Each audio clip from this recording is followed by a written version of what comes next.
collaboration with the Cyprus Mail, this is the Cyprus News Digest with Rosie Haralambous.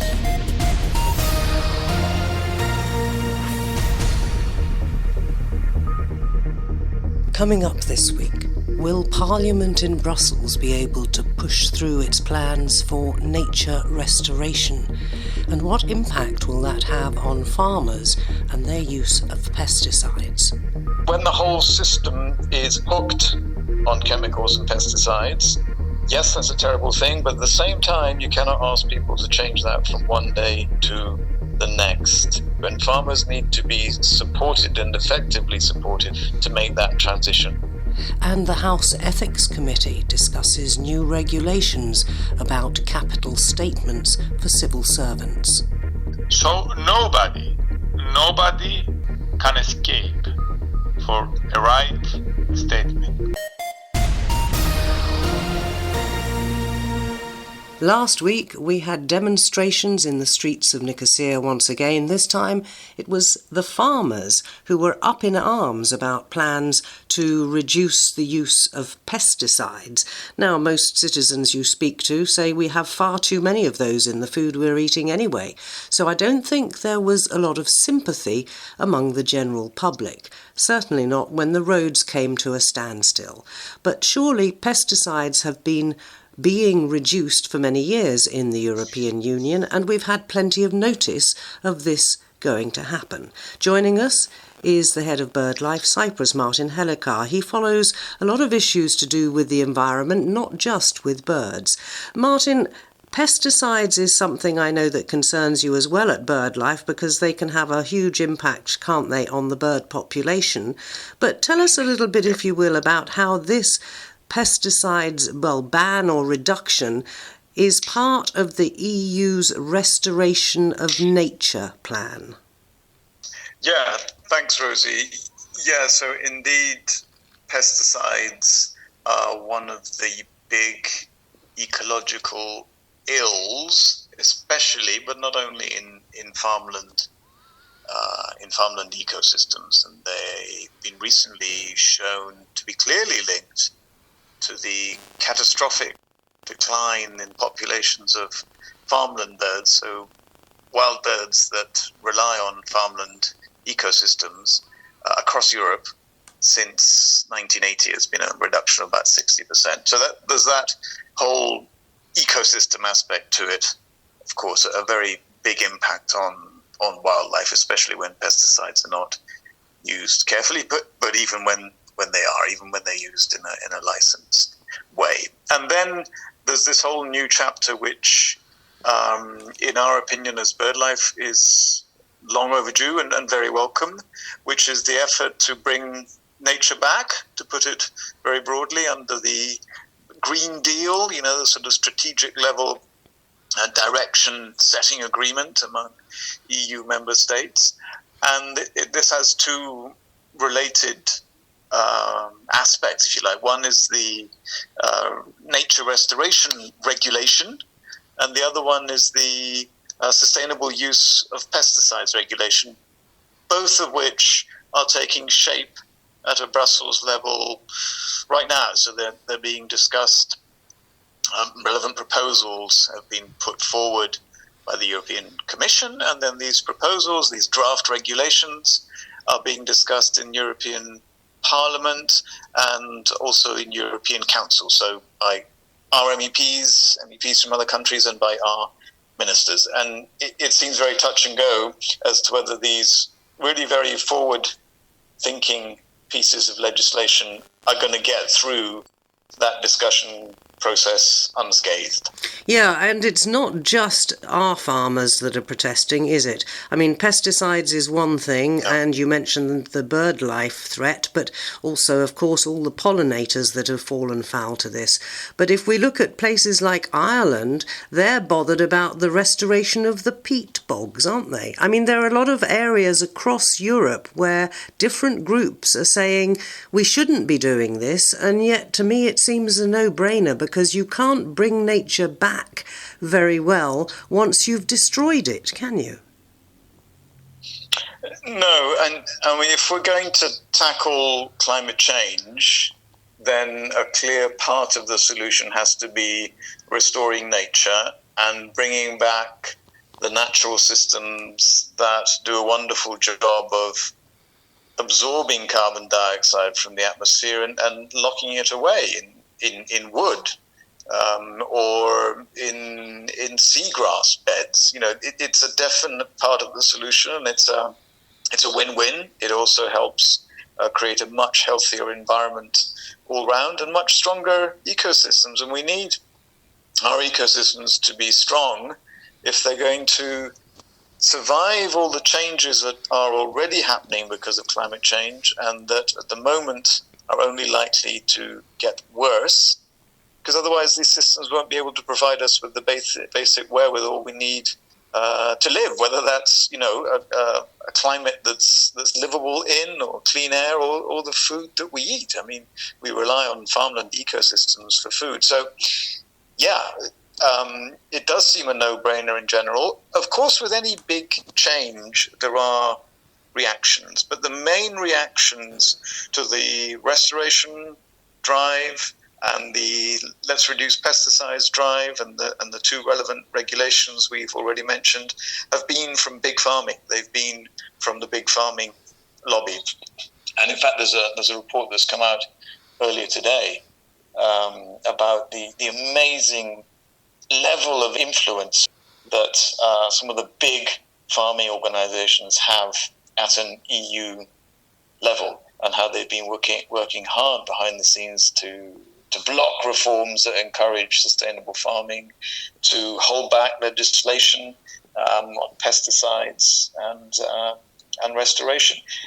This is really counterproductive, backward stuff, but it is basically those who, to put it in a very raw form, it is those who are making a real killing out of business as usual, be that environmental destruction, over farming, or use of pesticides, too many pesticides, not wanting things to change.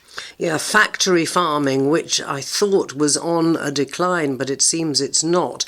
And we're talking about pesticides, but of course, if we talk about the food we eat, it's not just the pesticides that are sprayed onto, let's say, fruit and vegetables and things, but it's also, isn't it, the amount of fertilizer that's going into the soil to increase yields, and that has an impact too, doesn't it?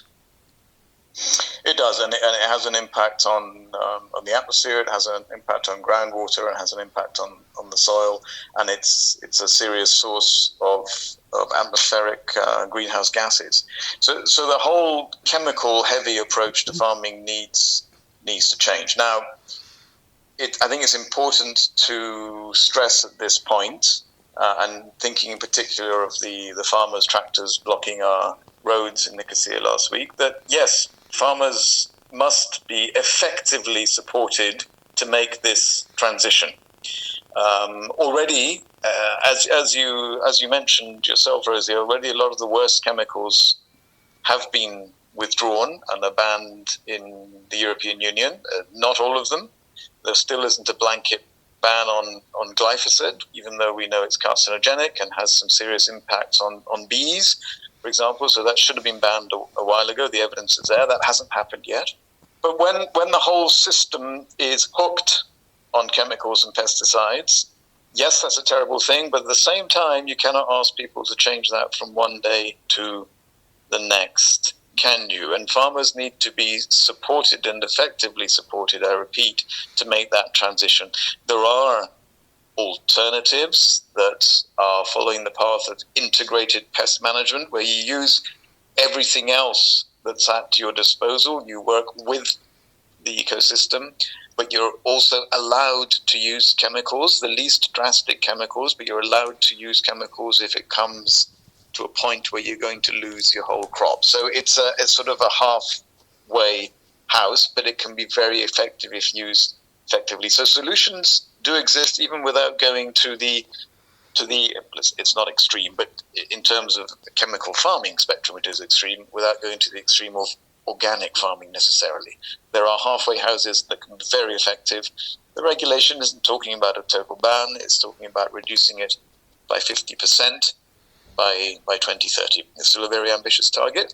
But, difficult times call for bold and ambitious moves. Otherwise, if we're not making a real difference to climate change, it could be argued we might as well not bother at all. There does seem to be a sort of knee-jerk reaction on the island when anything like this is proposed.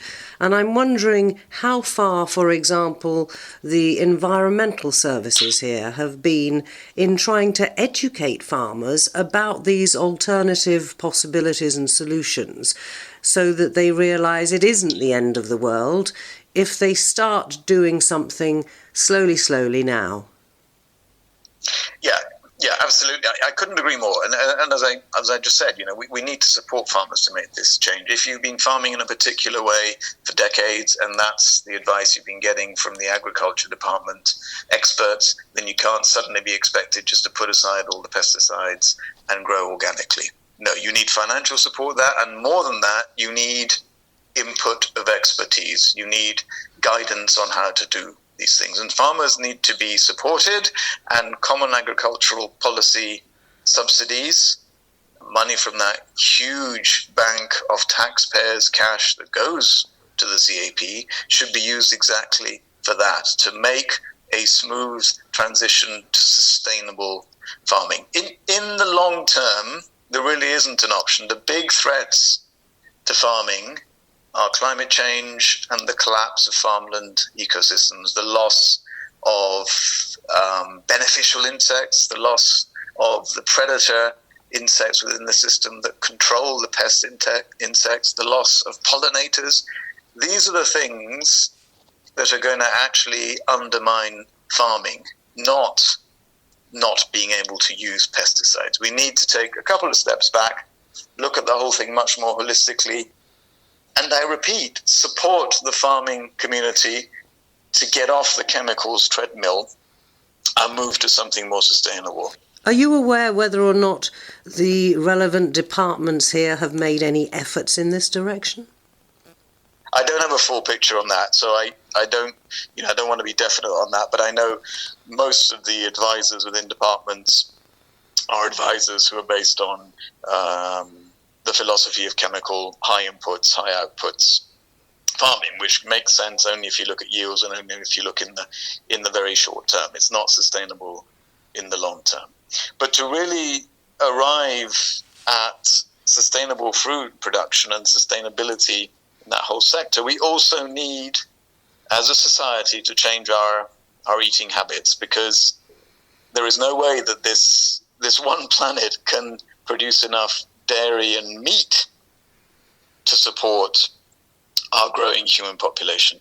We all need to, I'm not saying we all need to be vegans, but we all need to reduce our intake of dairy and meat and increase the vegetable component in our diet if we're going to get to a point where this planet can sustain us. And that's another message that doesn't seem to be getting through. It's not touted very much. But let's finish, if we may, back on this whole idea of restoring nature back. Have we made any efforts here in Cyprus? Because, again, we seem to consistently hear about trees being cut down and so on and so forth. And there are vast areas that have been turned into solar parks, for example. I'm wondering whether you think there's a new way of looking at this, because you could have some solar parks, but you could have lots of nature around them or underneath them, couldn't you? Well, first of all, let's not... Yes, you could do that, absolutely. And there are ways of combining farming and photovoltaics. And there's been some tremendous work done not yet in Cyprus, but certainly that's something we can look at. I can certainly imagine areas producing both halloumi and energy, in the sense that you can graze goats in and around photovoltaic panels.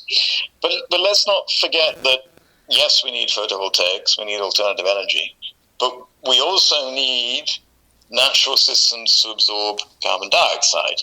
We need seagrass beds off our shores, we need wetlands, we need forests, and we need scrublands. So we need to be moving to give back as much space as we can to these systems so that they can do that very important job of starting to bring our climate back into balance. At the moment, we're still very much hell-bent on development in this country. Development, which is the big threat in terms of habitat loss. So we need to change that whole approach. The restoration regulation that is being discussed at Brussels level has some very good targets for bringing back 30% of areas into restoration by 2030. Wouldn't that be amazing? It has some great targets for built-up areas as well, to increase tree cover by 10% by 2030. These may look like or sound like daunting figures at first sight, but if we put our minds to it as society, they're actually very, very achievable and will bring fantastic benefits across the board. We just need to start looking at this in a far more proactive and far more daring way.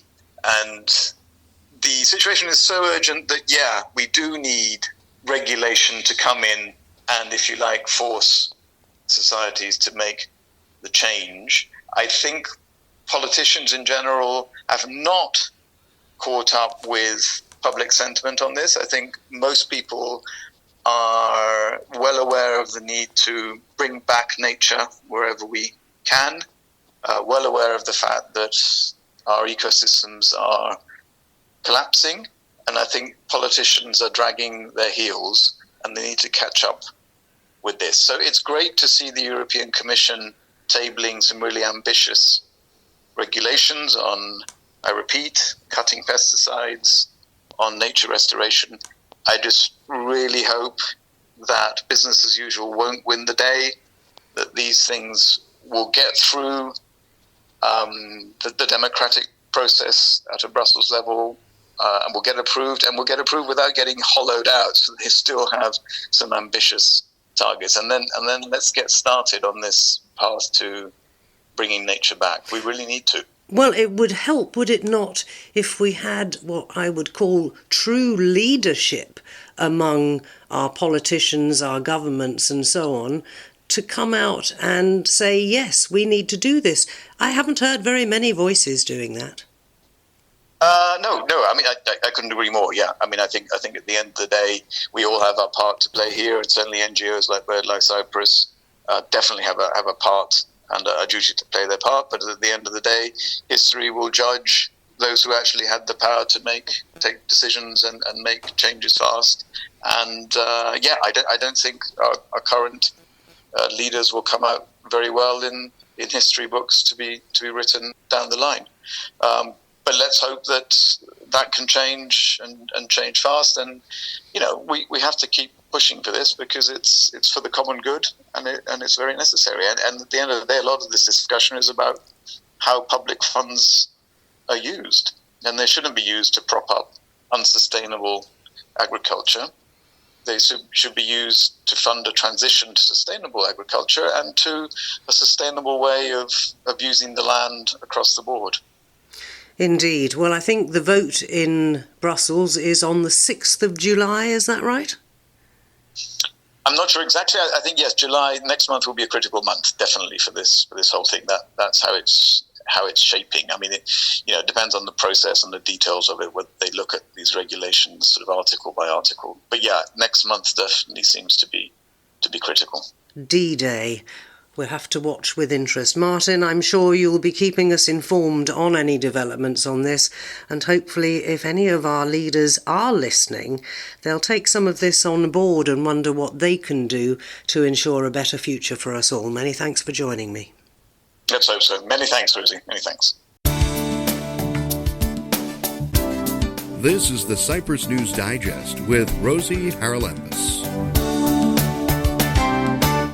My next guest on this week's programme is the chair of the House Ethics Committee in our Parliament. He is Dimitris Dimitriou, and I asked him to come on because they've been discussing whether or not civil servants, high-level civil servants that is, should put a capital statement in. It's called Pothen Eshes here in Cyprus. Dimitri, this is something that I think's been on the cards for a while. It's taking a long time, though, to come through, isn't it? Yeah, actually, it is a bill from 1991 because it's general for all the civil servants. They went to the court, and the court said that it's wrong to have all the civil servants to ask them for a Pothen Eshes, a statement. So it's there without any implementation. So what we did yesterday, we see that there is a will for everybody, for everyone, to have a new balance in all this situation, and we have the will to go forward to reach for high-level public servant, and for those that have the power to have a seat in committees that about money, about money. And tenders, I think, government tenders, is that right? Tenders, yes. And we will have the new situation in the next few months. But what makes you think that this one is going to be implemented? Because we've already got the need for politically exposed persons, publicly exposed persons, to put in capital statements, and very often they're either incomplete or not put in at all, and nothing seems to change. The new data that we have, the new situation, is that this application will go digitally.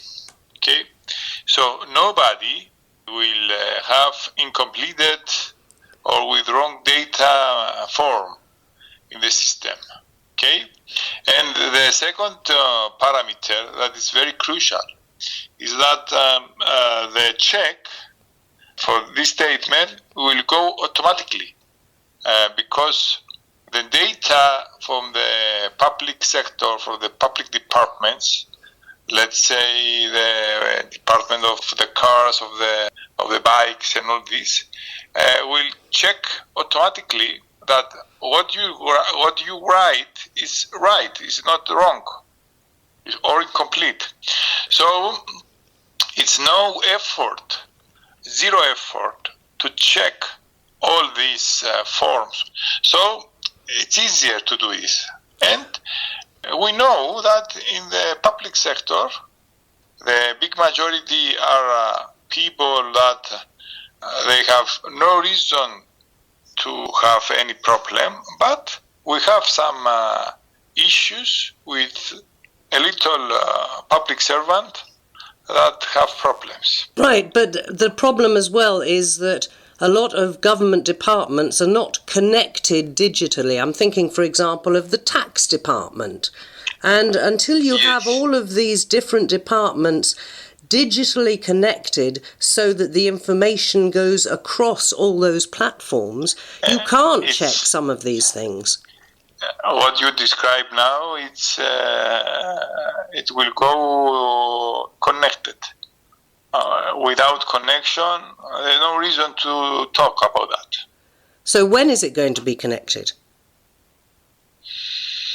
In a few weeks after we vote for the bill. They are ready.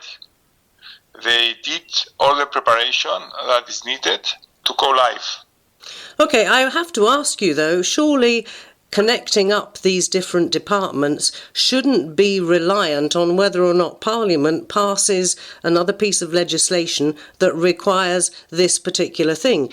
In order for government to run smoothly and transparently, it should already have been done.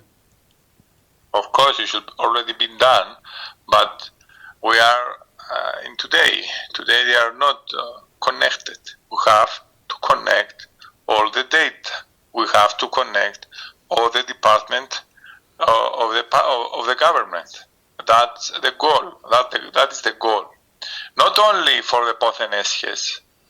This will connect it for the Pothen Eshes, but we have to connect for all the situation for all the citizens, for all the whatever you think.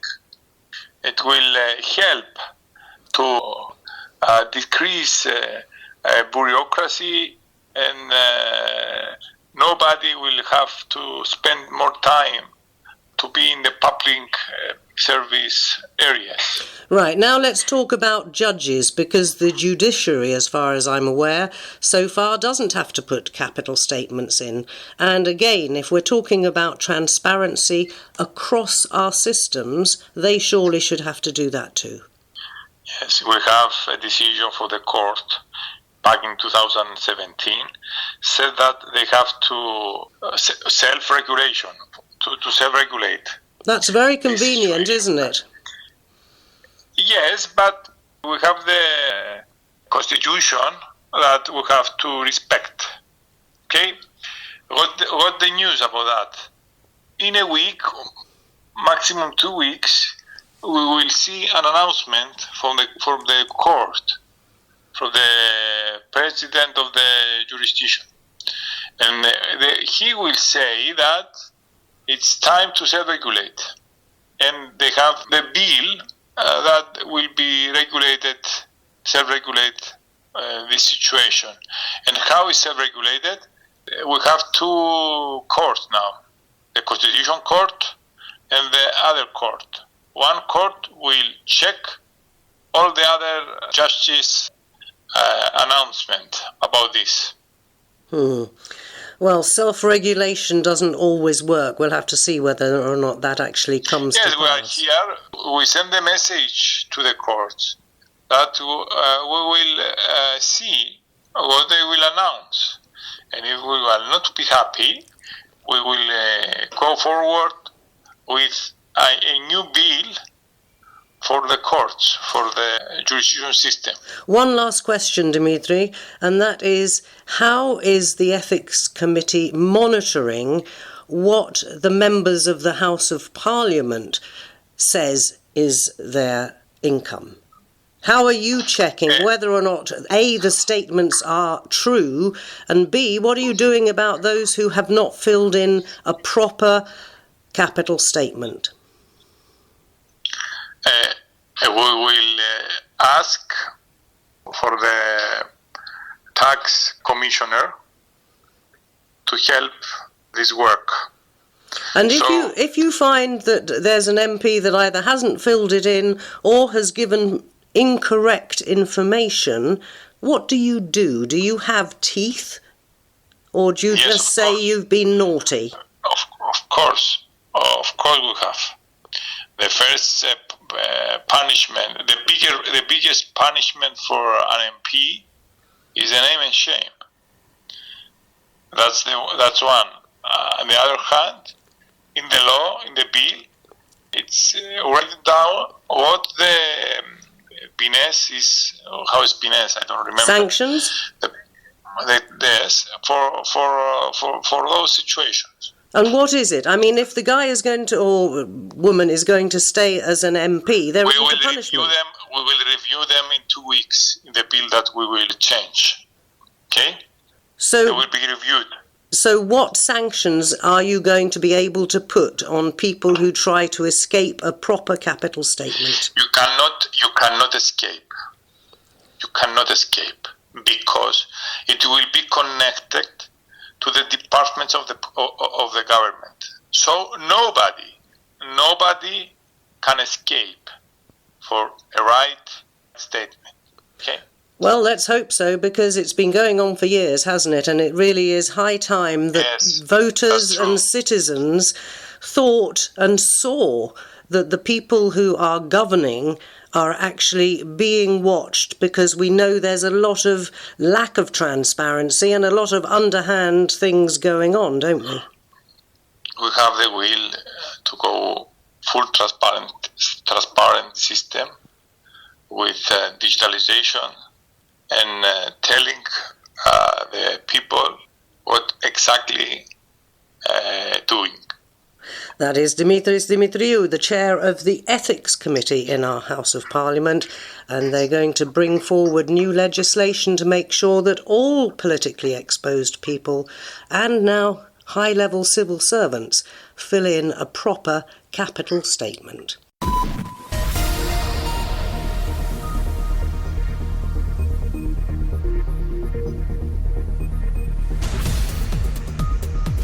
Well, that about wraps up this edition of the Cyprus News Digest. Many thanks for your company. Hope you'll join me next week. Till we meet again, take care and God bless. Bye-bye now.